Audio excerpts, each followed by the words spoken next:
Halo guys, berjumpa lagi dengan Gikoto. Sekarang kita akan coba bahas lagi soal prediksi tes wawasan kebangsaan atau TWK edisi 13 Oktober 2021. Seperti biasa, kita akan bahas soal prediksi yang sudah disesuaikan dengan FR atau ujian-ujian yang sudah dilakukan di hari-hari sebelumnya. Nanti juga di akhir video, saya juga akan memberikan beberapa buah soal ataupun PR buat bisa teman-teman kerjakan. Mau dikerjakan sekarang boleh, atau dijadikan PR juga boleh. Tapi kalau misalnya teman-teman udah dapat jawabannya, langsung aja komen di bawah. Tapi pembahasannya akan saya bikin di video besok ya. Sekali lagi saya ingatkan kepada teman-teman yang baru bergabung di video ini, silahkan klik tombol subscribe dan nyalakan tombol notifikasi, karena saya akan upload video short dan long format seperti ini setiap hari. Jadi teman-teman, stay tune terus ya. Nah sekarang kita langsung aja ke soal prediksi tes wawasan kebangsaan. Let's go. Nah, buat teman-teman yang mau belajar tentang persiapan CPNS, PPPK, ataupun SBMPTN, tes mandiri, TOEFL, dan kursus-kursus lainnya, kalian bisa langsung aja akses ke Ruang Guru ya. Jadi di Ruang Guru itu lumayan banyak produk-produknya. Jadi kita coba bisa lihat di sini, ada yang khusus untuk anak SD yaitu Dava Lulu, ada ruang belajar, ruang uji, ruang les online, ruang kerja, ruang kelas, ruang baca, Robo Guru, Brand Academy Online, Skill Academy, English Academy. Nah, ini banyak banget pilihannya, silahkan kalian coba akses aja, dan ini harganya super worth it banget dengan ilmu yang bisa kalian dapetin, dan kalian juga berkesempatan untuk dapetin diskon yang gede banget sampai dengan 62%. Keren banget ya, menggunakan kode voucher khusus dari Gikoto seperti kode di bawah ini. Nah, caranya untuk menggunakan kode voucher itu adalah langsung aja ke langganan sekarang. Klik di sini, nanti kalian klik punya voucher, nanti kalian masukkan kode voucher yang tertera di bawah ya. Jadi selamat belajar. Soal nomor 1, penyelewengan hak, kewajiban, kewenangan, dan tanggung jawab kerap kali terjadi. Salah satu contohnya kasus kekerasan yang dilakukan oleh aparat terhadap pencuri sendal, merupakan penyimpangan tanggung jawab dan kewenangan dalam menjalankan tugas. Aparatur negara seharusnya dapat memproses kasus pencurian tersebut secara hukum tanpa melanggar hak seseorang. Peristiwa ini bertentangan dengan kegiatan pokok pemerintah dalam upaya penegakan HAM, yaitu bla bla bla. Opsi A, peningkatan upaya penghormatan persamaan terhadap setiap warga negara di depan hukum melalui keteladanan kepala negara beserta pimpinan lainnya untuk mematuhi atau menaati hukum dan hak asasi manusia secara konsisten serta konsekuen. Nah, jadi jawabannya yang A ini ya. Jadi memang harus ada suri teladan atau contoh yang baik itu dari pimpinan negara dan juga jajaran di bawahnya. Jajaran di bawahnya termasuk juga aparat negara ini ya, aparat penegak hukum kayak gitu. Mereka juga harus memberikan contoh bahwa penegakan hukum itu juga harus diimbangi dan dibarengi dengan penghargaan terhadap hak asasi manusia. Meskipun ada orang yang bersalah di situ, tapi orang bersalah tersebut juga masih memiliki hak-hak asasi manusia, sehingga itu harus dilindungi. Nah, kalau misalnya opsi B salahnya di mana? Kan di sini opsi B katanya peningkatan berbagai kegiatan operasional. Nah, kata kuncinya itu adalah di kata-kata kegiatan operasional. Nah, kegiatan operasional itu artinya kegiatan yang terjadi di organisasi tempat penegakan hukum itu. Artinya kalau misalnya kita ngomong penegakan hukum itu di kejaksaan misalnya atau di kepolisian, ya berarti kalau kegiatan operasional adalah kegiatan yang ada di dalam situ, misalnya tentang arsiparisnya, tentang pencatatan perkara-perkaranya kayak gitu. Tapi substansinya tidak terletak di kegiatan operasionalnya, tapi substansinya itu sebenarnya terdapat pada opsi A itu, yaitu memang harus ada penghargaan dan contoh yang baik gitu dari pimpinan negara dan jajaran di bawahnya. Sementara yang opsi C salahnya di mana? Katanya penyelamatan barang bukti kinerja berupa dokumen atau arsip lembaga negara serta badan pemerintah untuk mendukung penegakan hukum dan HAM. Nah, ini kan barang bukti. Kalau barang bukti ya bentuknya kayak dokumen atau video misalnya, atau CCTV kayak gitu. Tapi bukan di situ intinya. Harusnya adalah substansi dari penerapan penghargaan terhadap HAM. Kemudian yang D, peningkatan koordinasi dan kerjasama. Nah, itu enggak juga ya. Kalau koordinasi dan kerjasama tidak menuju ke substansi dari permasalahannya. Sementara yang E, pengembangan sistem manajemen kelembagaan hukum yang transparan. Nah, ini enggak ya. Ini lebih ke reformasi birokrasi. Gitu. Jadi ini jawabannya adalah soal nomor 2. Wilayah perbatasan merupakan masalah yang pelik dan sering dihadapi oleh Indonesia sebagai salah satu negara yang memiliki banyak pulau. Masalah tersebut sering terjadi pada pulau-pulau terluar dari kawasan Negara Kesatuan Republik Indonesia.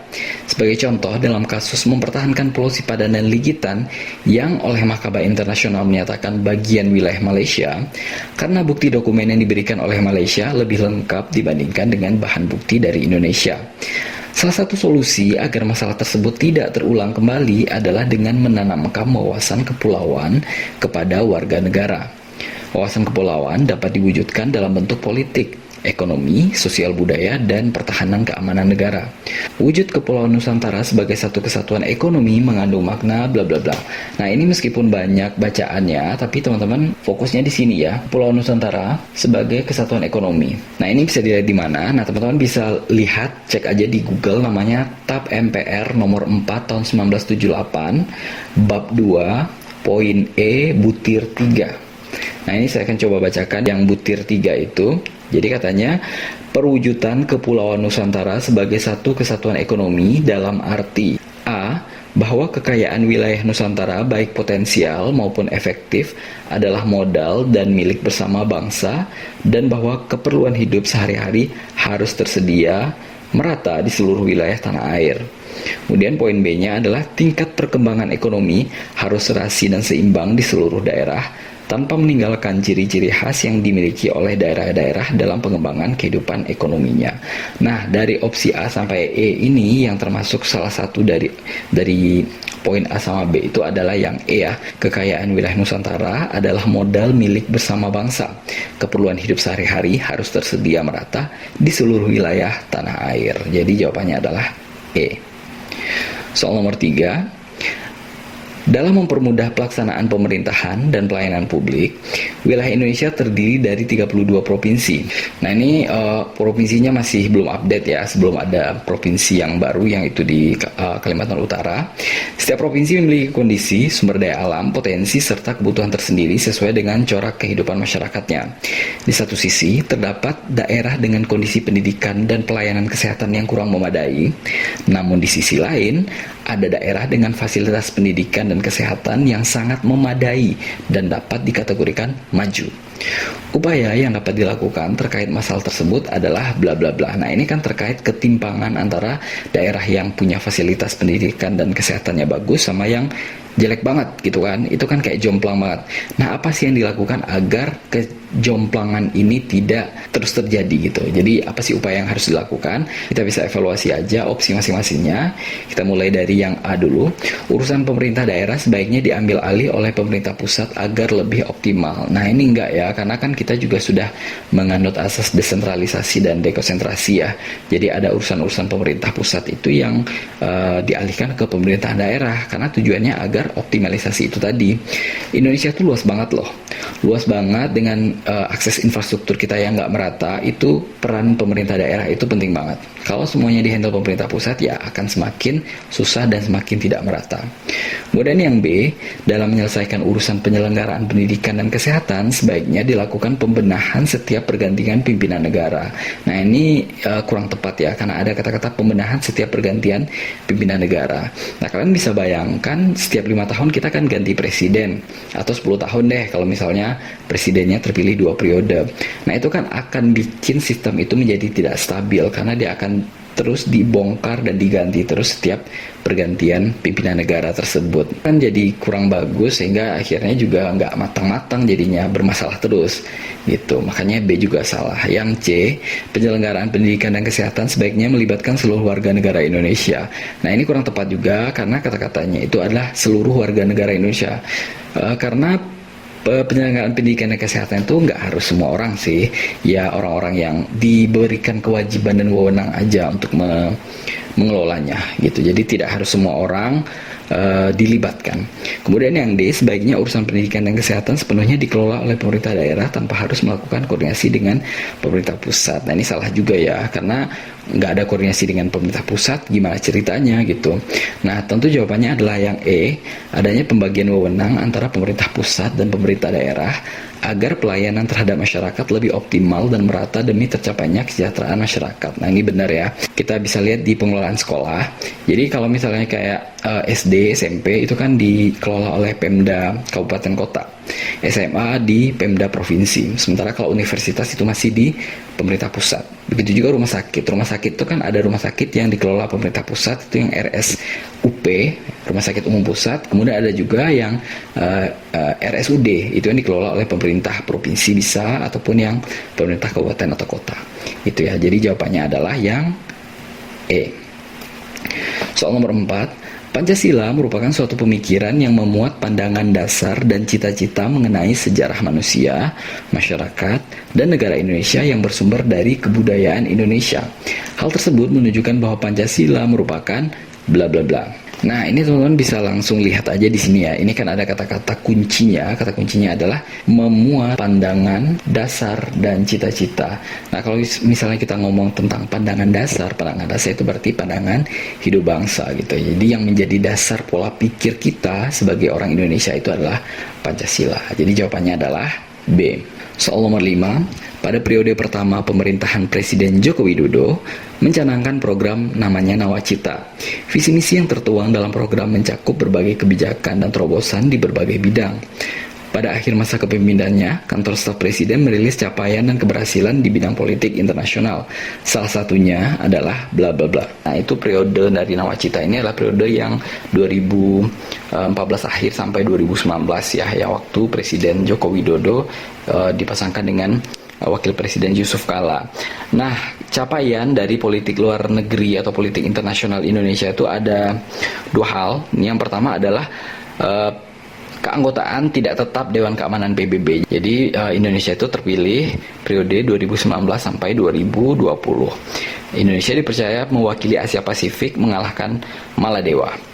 Lebih dari 2/3 negara anggota PBB mempercayai bahwa Indonesia mampu membangun jembatan perdamaian dan memajukan perdamaian dunia dengan cara-cara yang lebih diplomatis. Kemudian yang prestasi yang kedua ya mewujudkan perdamaian dunia dan dialog antar peradaban.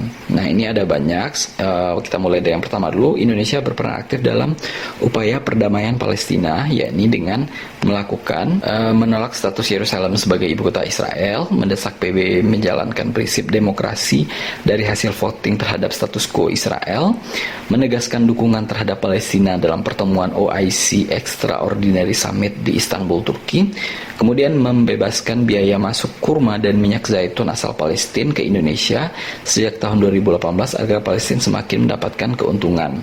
Nah, jadi dari opsi yang A sampai E ini, yang benar itu adalah yang A sama B ya, mendukung penuh kemerdekaan Palestina, kemudian terpilihnya Indonesia dalam anggota tidak tetap Dewan Keamanan PBB. Jadi jawabannya itu adalah yang E. Soal nomor 6, Indonesia merupakan negara kepulauan terbesar dan terluas di dunia yang memiliki beraneka kebudayaan dan bahasa. Sehingga untuk menyatukan secara keseluruhan diperlukan sebuah bla bla bla. Nah, ini teman-teman bisa lihat ya, kita itu negara yang besar banget, banyak sekali keberagaman. Kita tuh kaya, tapi itu juga menjadikan kita itu rentan sekali untuk terpecah belah karena banyak sekali perbedaan yang bisa bikin kita menjadi menjauh dari saudara-saudara kita setanah air, gitu kan. Jadi harus ada satu pengikat nih. Apa sih yang bikin kita itu menjadi kuat satu sama lain? Ya yang kuat itu adalah apa? Ya rasa kebangsaan kita. Kita rasa memiliki kita, rasa kita satu tanah air, satu bahasa, satu negara. Nah itulah yang disebut dengan jiwa nasionalisme. Kayak gitu. Jadi itu jawabannya C ya. Nah sementara kalau misalnya jawabannya yang A, keinginan dan tekad untuk tidak membedakan suku, agama, dan ras itu nggak cukup. Karena kan masih ada yang lain gitu. Nggak cuma suku, agama, dan ras. Ada golongan misalnya. Ada kepentingan-kepentingan. Ada budaya dan lain sebagainya. Jadi A nggak bisa. Yang B, tekad yang kokoh. Tekad yang kokoh oke sih. Tapi itu kan baru sebagian modal. gitu. Kemudian yang D, dasar negara kita Pancasila. Nggak cukup gitu. Itu kalau misalnya cuman sebagai dasar negara itu hanya menjadi pajangan aja kalau misalnya tidak didasarkan dengan ruh atau sanubari jiwa nasionalisme kita. Kemudian yang semboyan Bhinneka Tunggal Ika juga sama aja gitu. Dia akan cuman jadi semboyan aja tapi tanpa arti gitu. Jadi jawabannya yang paling tepat itu adalah yang C, jiwa nasionalisme.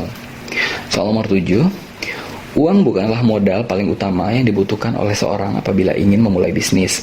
Banyak kalangan motivator dan praktisi bisnis mengatakan bahwa aspek penting yang dibutuhkan seseorang untuk memulai bisnis adalah ilmu pengetahuan mengenai bisnis yang akan dirintis. Calon pengusaha dapat belajar langsung dari para praktisi yang telah lebih dahulu menekuni dunia bisnis. Cara tersebut memungkinkan para calon pengusaha untuk dapat bereksperimen secara langsung dan memulai bisnis yang sesuai. Makna kata eksperimen dalam paragraf di atas adalah bla bla bla. Nah, sekarang kita coba aja ya langsung ke opsi A. Ini A katanya pengamatan calon pengusaha terhadap perdagangan di pasar modern. Nah, jadi kalau pengamatan itu lebih ke observasi ya, mengobserve. Kita kayak cuman ngamatin aja gitu. Jadi yang A itu nggak bisa. Kemudian yang B, percobaan untuk membuktikan kebenaran suatu teori bisnis. Nah, ini yang benar ya. Kalau misalnya teman-teman pernah dengar istilah eksperimen di laboratorium, itu kan artinya kita nyoba-nyoba gitu, kita melakukan percobaan sesuai dengan teori yang kita dapat gitu. Jadi nggak cuman di atas kertas, nggak cuman teori-teori yang kita dengar aja, tapi kita mencobakan teori tersebut itu benar atau enggak gitu, salah atau benar. Nah, dalam kasus ini kan berarti calon wira swasta ini atau calon pengusaha ini dia kan udah dapat teori-teori nih. Kemudian juga dapat wejangan-wejangan dari praktisi. Nah, sekarang waktunya mereka untuk melakukan eksperimen, untuk menerapkan atau untuk mencobakan teori-teori yang mereka dapetin itu dalam dunia real bisnis gitu. Jadi jawabannya itu adalah yang B. Nah, kalau C salahnya di mana? Daya kemampuan untuk melakukan percobaan perdagangan. Meskipun ada kata-kata percobaan, tapi daya kemampuan itu kan lebih ke dalam mindset gitu kan. Jadi bukan ke eksperimennya. Kemudian yang D, kesanggupan untuk melakukan percobaan di pasar modern. Kesanggupan juga ya effort berarti. Kemudian yang E, pengamatan calon pengusaha terhadap kiat bisnis di pasar modern. Nah, ini juga masuk kategori observasi. Soal nomor 8, Kementerian Pendidikan dan Kebudayaan akan melakukan perubahan sistem dan distribusi Kartu Indonesia Pintar atau KIP. Hal tersebut disampaikan oleh Menteri Pendidikan dan Kebudayaan, Muhadjir Effendi, bahwa KIP akan didistribusikan menggunakan data dari sekolah yang disebut dengan daftar pokok pendidikan. Jumlah KIP yang telah didistribusikan saat ini telah mencapai angka 60%. Namun, sejumlah KIP diterima oleh siswa yang kurang tepat. Kondisi tersebut terjadi karena pendistribusian KIP masih berdasarkan data siswa miskin yang dimiliki oleh Badan Pusat Statistik BPS tahun 2012. Ini dikutip dari www.republika.co.id 10 Oktober 2012. Mengapa distribusi Kartu Indonesia Pintar kurang tepat sasaran? Nah, ini gampang ya. Ini kan udah jelas banget di dalam bacaannya bahwa kurang tepat sasarannya itu ya karena masih menggunakan data yang nggak update gitu loh. Data yang nggak update-nya itu ya data siswa miskin tahun 2012. Hello, ini kan udah tahun 2020, 2021 gitu. Harusnya kan pakai data 1 tahun terakhir misalnya, atau kalau bisa tahun yang berjalan gitu. Makanya yang nerima siapa, terus yang disasar siapa gitu. Jadi nggak nyambung. Jadi dari opsi A sampai E ini itu jawabannya yang paling benar itu adalah yang C, pendistribusian KIP masih berdasarkan data siswa miskin yang dimiliki BPS tahun 2012. Soal nomor 9, Indonesia dikenal sebagai salah satu bangsa yang menghargai keikutsertaan warga negaranya dalam politik nasional. Hal tersebut dikarenakan adanya penghormatan terhadap demokrasi. Indonesia merupakan negara yang menganut demokrasi Pancasila. Demokrasi Pancasila dalam kehidupan bermasyarakat dapat diinterpretasikan dalam tindakan bla bla bla. Nah, itu teman-teman hati-hati ya. Ini memang dikatakan bahwa kehidupan demokrasi Pancasila. Tapi soalnya sebenarnya yang ditanyakan adalah penerapan demokrasi Pancasila dalam kehidupan bermasyarakat. Ini kehidupan yang sangat mikro ya, bukan kehidupan kita bernegara. Jadi kehidupan yang di lingkungan terkecil kita deh, di lingkungan RT, di lingkungan RW, di lingkungan desa kayak itu, kita bisa melakukan apa gitu yang menerapkan demokrasi Pancasila. Kalau ngomong demokrasi ya berarti kita mengeluarkan pendapat menerima pendapat orang lain dan bertukar pikiran untuk mencapai satu kesepakatan yang menguntungkan semua pihak gitu. Nah, kalau A mengikuti kegiatan gotong royong, nah ini kan bukan demokrasi ya. Kalau gotong royong ya kegiatan kebersamaan kayak gitu. Kemudian B turut berpartisipasi dalam penyelenggaraan pemilu setiap 5 tahun sekali. Ini bisa demokrasi, tapi ini kehidupan bernegara berarti kan, bukan kehidupan di masyarakat yang mikro tadi. Kemudian yang C menjalin kerjasama dengan perangkat desa dalam mengadakan kegiatan tertentu. Kerjasama itu tidak atau belum menunjukkan adanya demokrasi gitu ya. Kerjasama ya kita bekerjasama, bantu perangkat desa untuk ngasih sumbangan misalnya, atau misalnya memberikan sebagian tanah kita untuk dijadiin jalan desa gitu. Kayak gitu. Tapi itu belum menunjukkan demokrasinya. Kemudian yang D, ikut serta dalam kegiatan musyawarah warga membahas perbaikan fasilitas desa. Nah ini ya, ada kata kunci musyawarah. Ini ya, jadi demokrasi ya kita berkomunikasi, menyatukan pikiran, bertukar pendapat gitu untuk mendapatkan satu keputusan yang menguntungkan semua pihak. Nah itu makanya opsi yang benar itu adalah D. Kemudian yang E, mengikuti rapat desa tahunan untuk mendengarkan informasi. Nah ini kan salahnya itu karena ada kata-kata untuk mendengarkan informasi, ini cuma satu arah, nggak ada unsur demokrasinya, nggak ada unsur tukar pendapat. Soal nomor 10 atau soal terakhir, negara sangat menjamin kebebasan menyampaikan pendapat. Saat ini semua masyarakat dapat menyalurkan aspirasi kepada pemerintah bila ada kebijakan yang dianggap tidak memihak kepada rakyat. Dari pihak pemerintah juga memberikan ruang bagi masyarakat untuk melakukan kontrol terhadap jalannya pemerintahan, baik melalui penyampaian aspirasi secara langsung maupun menggunakan media pers.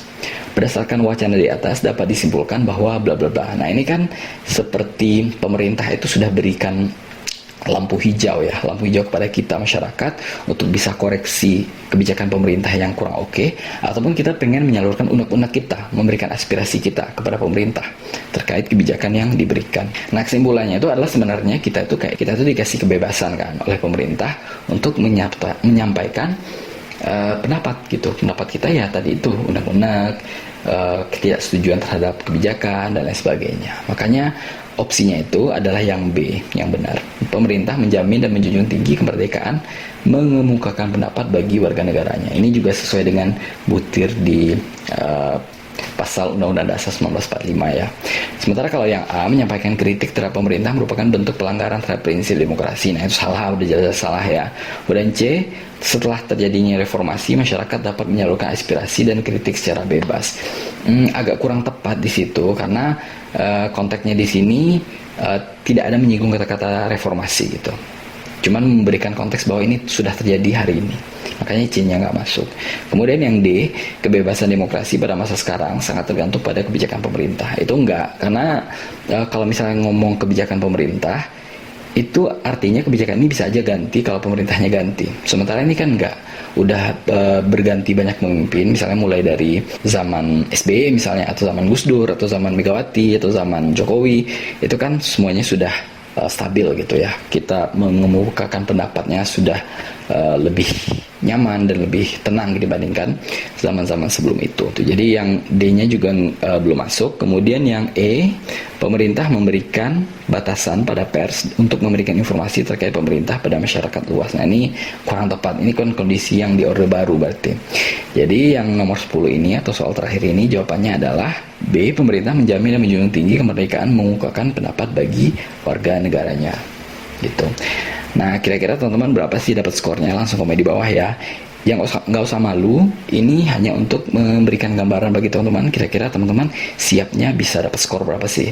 Kalau skornya belum maksimal, itu teman-teman bisa belajar lebih giat lagi, jadi lebih termotivasi gitu. Jangan disimpan sendiri aja. Nah sekarang kita masuk ke soal latihan. Teman-teman bisa langsung kerjakan saja. Kalau misalnya udah dapat jawabannya, langsung aja komen di bawah di kolom komentar. Kalau mau jadiin PR juga boleh. Tapi pembahasannya akan saya bikin di video besok ya. Jadi silahkan yang soal-soalnya ini di screenshot aja buat dikerjakan.